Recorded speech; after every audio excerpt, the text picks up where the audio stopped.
Salut à tous, j'espère que vous allez bien, c'est Romain et on se retrouve aujourd'hui pour parler un petit peu de Mercato puisque le PSG a été associé à Manu Koné cette semaine. Je vous l'avais promis dans une précédente vidéo, on va développer tout ça aujourd'hui, alors installez-vous, c'est parti. Avant que la vidéo commence, petit placement de produit pour le site ZoFoot où vous trouverez des maillots d'excellente qualité, non officiels mais à un très bon prix avec souvent des réductions sur les lots que vous retrouverez en description avec mon code promo qui vous offre 10% sur votre commande. Il y a des maillots de toutes les équipes avec n'importe quel flocage ou badge disponible, vous pouvez l'assortir avec le short qui va avec ou un survêtement. Et en période de Coupe du Monde, c'est valable aussi pour les sélections nationales. Au niveau de la taille, je vous conseille de prendre un peu au-dessus de vos habitudes. Ça taille petit, mais il y en a pour tout le monde. Il y a aussi de la NBA et de la Formule 1. Si ça vous intéresse, tout est en description. Comptez 3 petites semaines pour la livraison qui est gratuite à partir de 79 € d'achat, ce qui équivaut à 3 maillots achetés. Évidemment, les coutures sont excellentes et les flocages résistants si on ne les lave pas à 60 degrés, évidemment. N'hésitez pas à aller y faire un tour et pourquoi pas vos achats. Merci à ZoFoot, c'est eux qui régalent. Et sachez que jusqu'à mardi, vous avez un maillot offert pour 49 € d'achat et 2 pour 89. Vous validez votre panier, vous remplissez les informations de livraison et une fois sur l'écran de paiement, vous aurez un espace pour mettre un commentaire ou vous inscrivez le maillot que vous souhaitez en fonction du montant de votre panier initial, bien évidemment. Toutes les infos sont en description. Allez, commençons avec cette information Mercato de Fabrizio Romano. Je ne le présente plus, un des plus médiatisés, plus fiables aussi, bien sûr. Il a associé le PSG à Manu Koné cette semaine, milieu de 21 ans, français évoluant au Borussia Mönchengladbach. Lui et son club sont assez ouverts à un départ pour l'été prochain et il intéresse pas mal de clubs européens. Déjà l'été dernier, il a été cité aux côtés de Manchester United, Chelsea, Liverpool en cas de plan B à Aurélien Tchouaméni qu'ils ont loupé en mai. Manchester United quand ils voulaient recruter un milieu athlétique défensif. Au final, ça a été Casemiro pour eux. Et puis Chelsea, bon, eux, de toute façon, ils veulent recruter toute la planète football. Bref, aujourd'hui, il intéresse toujours Liverpool, mais aussi Newcastle, le Bayern Munich, parce qu'en Bundesliga, il a dans certains compartiments du jeu des statistiques qui se rapprochent des standards de Kimmich, sans dire qu'il a son niveau, bien évidemment, et que c'est le même profil. Et bien sûr, quatrième club intéressé, le PSG. Voilà pour l'été prochain. Ça me paraît une rumeur assez logique, on en reparlera en fin de vidéo, parce qu'il se rapproche d'un joueur qu'on a pisté cet été, mais qu'on n'a pas bouclé. Une rumeur qui, je crois, c'était le journal L'Équipe qui l'avait sorti. C'était pas allé très très loin, mais je pense que Luis Campos scrute un petit peu ce marché avec ce genre de milieu athlétique assez complet, plus défensif qu'offensif, parce que dans le dernier tiers, pas forcément un apport ultra conséquent. De toute façon, Luis Campos, j'ai l'impression qu'un milieu qui réussit à marquer et apporter de la présence dans la surface, c'est pas ce qui l'intéresse le plus. Bref, arrêtons-nous sur Manu Kwadwo Koné, qui est un vrai francilien, originaire du 92, les Hauts-de-Seine, Colombes. Il est né là-bas.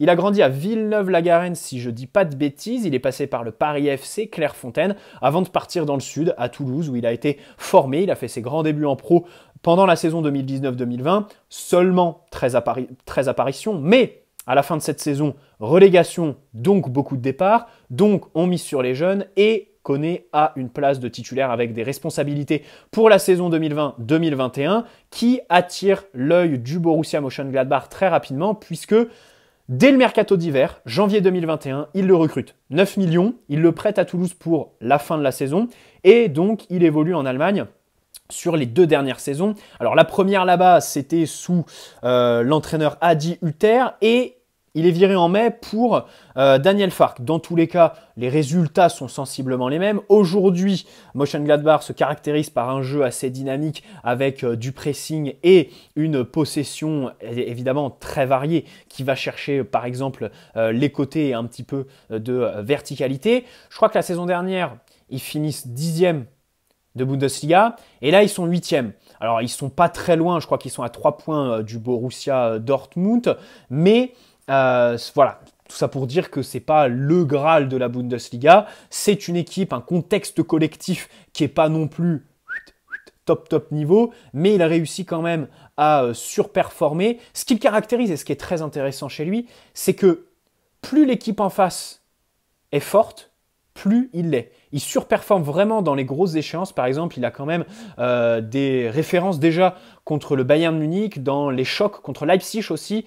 En Bundesliga, il est vraiment bon quand le niveau s'élève. Donc ça, bien sûr qu'à 21 ans, c'est une donnée que tu prends en compte parce que après, quand il sera dans la force de l'âge, il y a fort à parier sur le fait qu'il se sublime quand il aura à jouer des grosses rencontres de Ligue des Champions, par exemple, s'il finit dans cette compétition. Aujourd'hui, il a un contrat jusqu'en 2025, donc il n'y a que 2 ans à racheter cet été, et il est donc estimé à 25 millions par Transfermarkt. Alors maintenant, intéressons-nous à son profil. Alors, il joue dans un double pivot, il est à l'aise à gauche comme à droite. C'est quelqu'un qui court beaucoup, qui a un vrai volume avec évidemment de la vitesse, un vrai coffre et puis athlétiquement, bien sûr, de vraies qualités qui lui permettent de jouer des duels, de couper des contre-attaques et de jouer plus sur la réactivité que la lecture du jeu, le positionnement, l'anticipation, même si évidemment il a une certaine intelligence de jeu aussi avec le ballon. Alors sans ballon à la relance, il est assez actif, il est capable de bouger sur la largeur. Voilà, par exemple, chose intéressante qui pourrait être liée au PSG, il est capable d'aller sur un côté pour compenser la montée d'un latéral.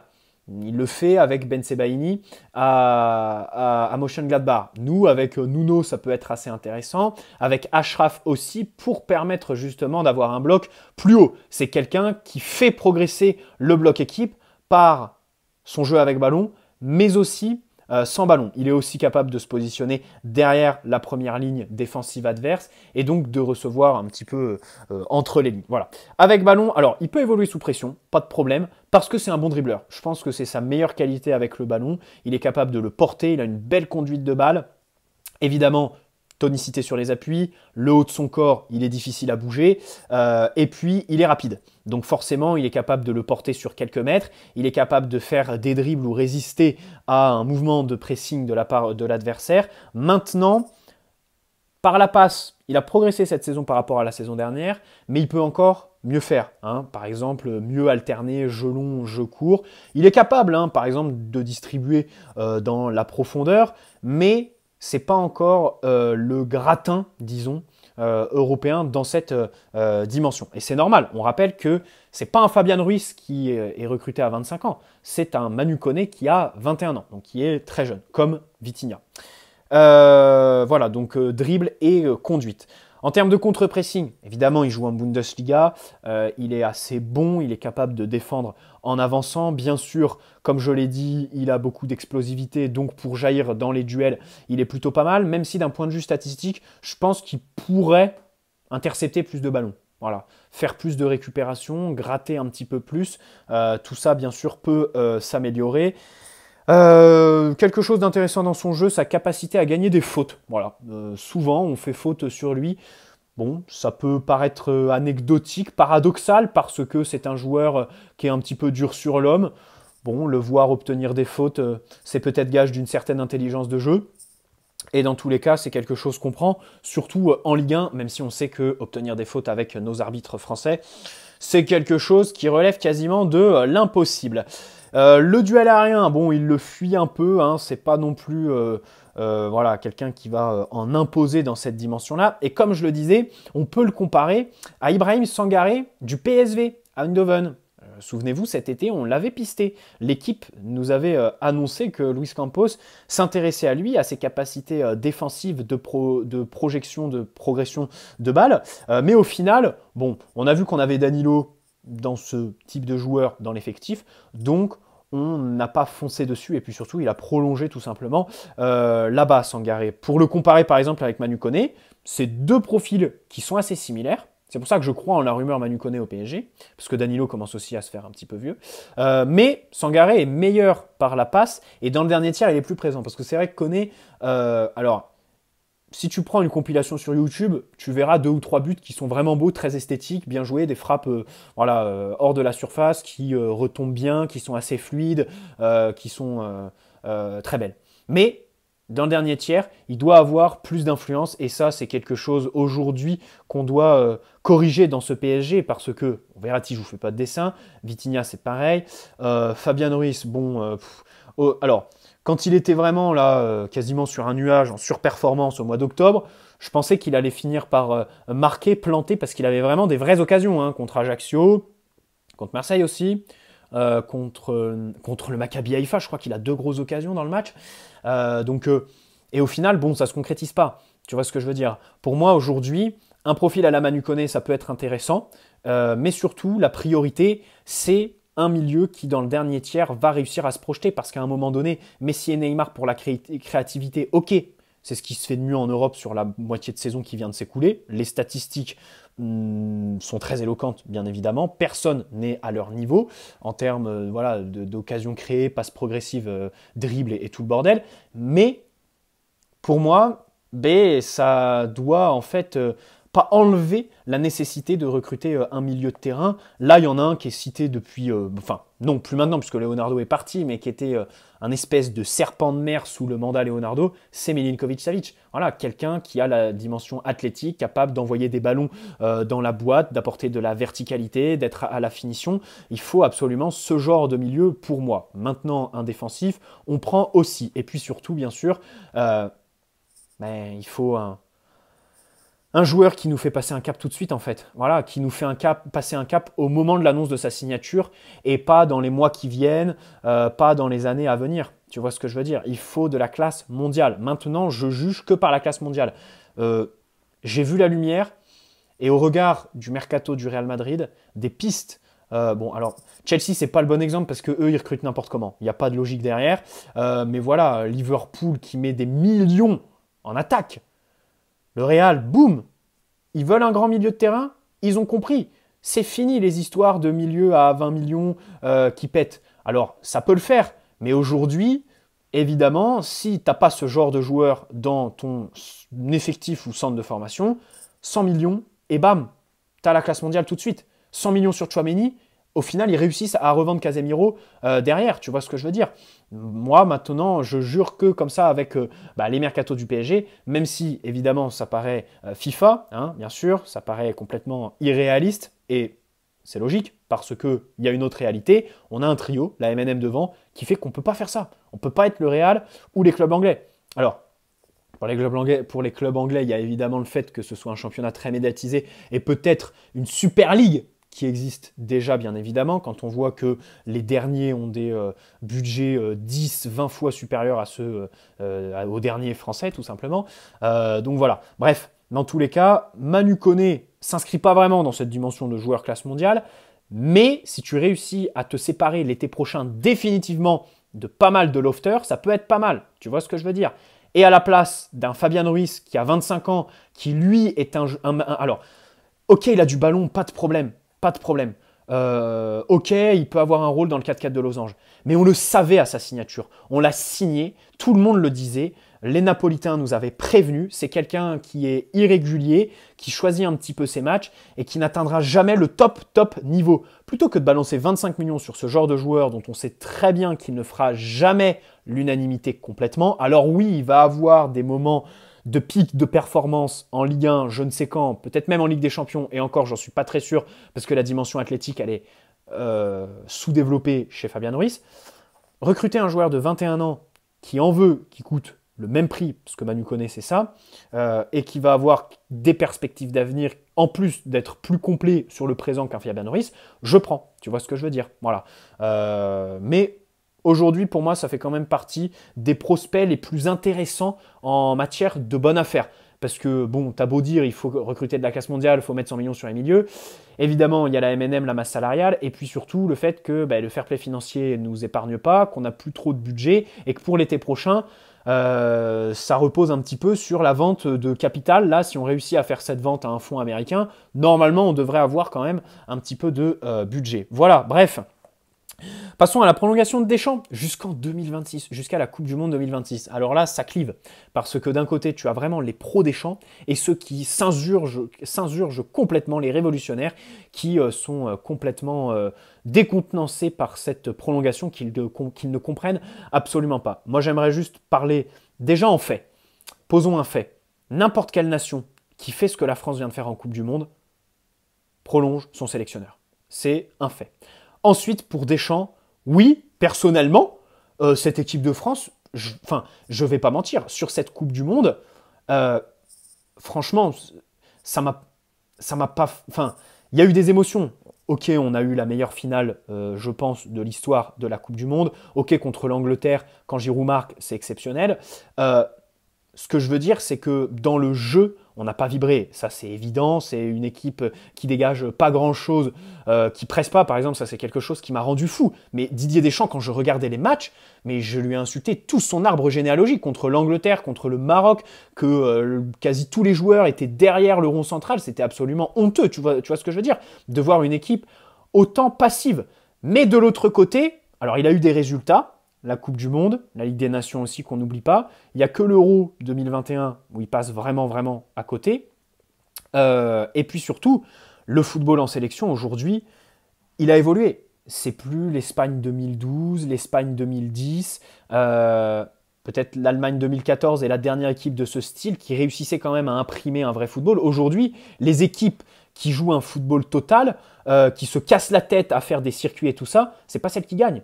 Espagne, Brésil, et évidemment, bon, bah, la France, on est le contre-exemple parfait. Même l'Italie, qui gagne l'Euro l'année dernière, ok, c'est peut-être un jeu plus stimulant que les Bleus de Deschamps, mais c'est pas non plus du grand football. Tu vois ce que je veux dire? Aujourd'hui, en sélection, il y a peut-être plus le temps, tout simplement, pour le pressing et tout ça. C'est pour ça que je suis assez indulgent avec Deschamps et sa prolongation, même si sur le papier, en tant que fan, en tant que observateur de foot, ça me fait chier de me dire je vais me taper 4 ans de Deschamps, mais de l'autre côté, bon bah voilà, c'est vrai qu'il a fait le job, faire finale de Coupe du Monde, là c'était quand même assez exceptionnel ce parcours, même si tu peux revenir sur plein de choses, c'est quand même exceptionnel, avec un effectif complètement remodelé par rapport à la Coupe du Monde de 2018, enfin tu vires le Ballon d'Or, c'est absolument lunaire d'ailleurs cette histoire, mais voilà, Konaté ou Upamecano, et par exemple, Lucas Hernandez qui se blesse au premier match, qui est remplacé par Théo Hernandez, qui n'était pas là en 2018, toutes les blessures qui se sont accumulées, les finales que font Kolo Muani et Thuram qui sont un petit peu appelés par défaut avec les blessures. En fait, ça montre aussi une dimension surnaturelle chez Deschamps, dans le sens où tu as l'impression que le sort est toujours avec lui, d'abord sur les tirages, et puis ensuite, en fait, il y a eu un renouvellement d'effectifs qui s'est fait naturellement, et on s'est retrouvé avec un groupe complètement différent de celui de 2018. Et du coup, Deschamps qui s'est retrouvé voilà, avec de la fraîcheur, des nouveaux hommes tout simplement qui étaient tous ensemble. Et dans tous les cas, pour nous Parisiens, eh ben la rumeur Zidane, elle risque de vite revenir. Hein, et je pense que cette affaire de Deschamps qui prolonge, de toute façon, vous prenez les vidéos que je sortais en juin dernier, je le disais, Deschamps, Zidane, je mets une pièce sur le fait qu'il va attendre l'équipe de France et qu'au final, on va faire une bonne Coupe du Monde parce que tout le monde s'excitait, pensait qu'on allait finir en phase de poule ou en 8e. Et au final, boum, on a fait gros parcours. Il a prolongé parce qu'il a les faveurs de Noël Le Graët, qui est complètement dépassé au passage, mais qui est toujours en place, même si c'est une honte. Ben aujourd'hui, il permet à Deschamps de prolonger. D'ailleurs, là-dessus, on pourrait peut-être s'arrêter sur le fait de Deschamps qui est un petit peu complaisant avec cette fédération qui, on le rappelle, est sous le coup d'un audit du ministère. C'est quand même pas rien. Et Le Graët qui devrait sauter probablement avant la fin du contrat qu'il vient de faire signer à Didier Deschamps. Bref, dans tous les cas, Zidane a attendu les Bleus et là, il va être obligé de retrouver un banc. Par exemple, contre le Bayern, moi je pense que si on passe pas, déjà il y a la rumeur Zidane, c'est sûr, et même objectivement, Galtier aura peut-être du souci à se faire, peut-être que le Qatar va enfin réaliser son rêve. Je dis pas que je le veux. Moi, perso, aujourd'hui, je suis pas vraiment d'avis de déjà signer un entraîneur pour qui on a fait des pieds et des mains pendant 1 an et qui vient un petit peu par défaut parce que l'équipe de France l'a refusé. Et puis surtout, maintenant, laissons un petit peu de temps à Christophe Galtier qui, globalement, fait du bon travail. Voilà, il faut le dire, on ne peut pas être non plus ultra critique avec lui. Il y a des choses qui sont à revoir, bien évidemment. Parfois, il nous agace, il fait un coaching assez conservateur. Son 4-4 de losange, moi, je trouve que il s'est essoufflé plus rapidement que le système A3. Mais dans tous les cas, Mais voilà, il y a des bonnes choses, évidemment, une production offensive, des éléments individuels qui sont dans d'excellentes dispositions. Et donc, on ne peut pas lui enlever, bien sûr. On verra ce que ça va donner sur la double confrontation contre le Bayern, bien évidemment. On ne peut pas parler aujourd'hui. C'est très difficile aujourd'hui parce que on sait très bien qu'on jugera contre le Bayern. Si on passe, ce sera le meilleur de tous. Si on passe pas, on va le déglinguer sur la double confrontation et on déglinguera aussi toute la phase de poule qu'on a fait parce qu'on a terminé deuxième derrière le Benfica. Tu vois ce que je veux dire? Et que du coup, ça deviendra quelque chose d'honteux parce qu'on a eu un tirage difficile et qu'on n'est pas passé. Bref, bonne soirée à tous. Ciao les amis, prenez soin de vous. N'hésitez pas à poser un like si cette vidéo vous a plu. Allez Paris avant tout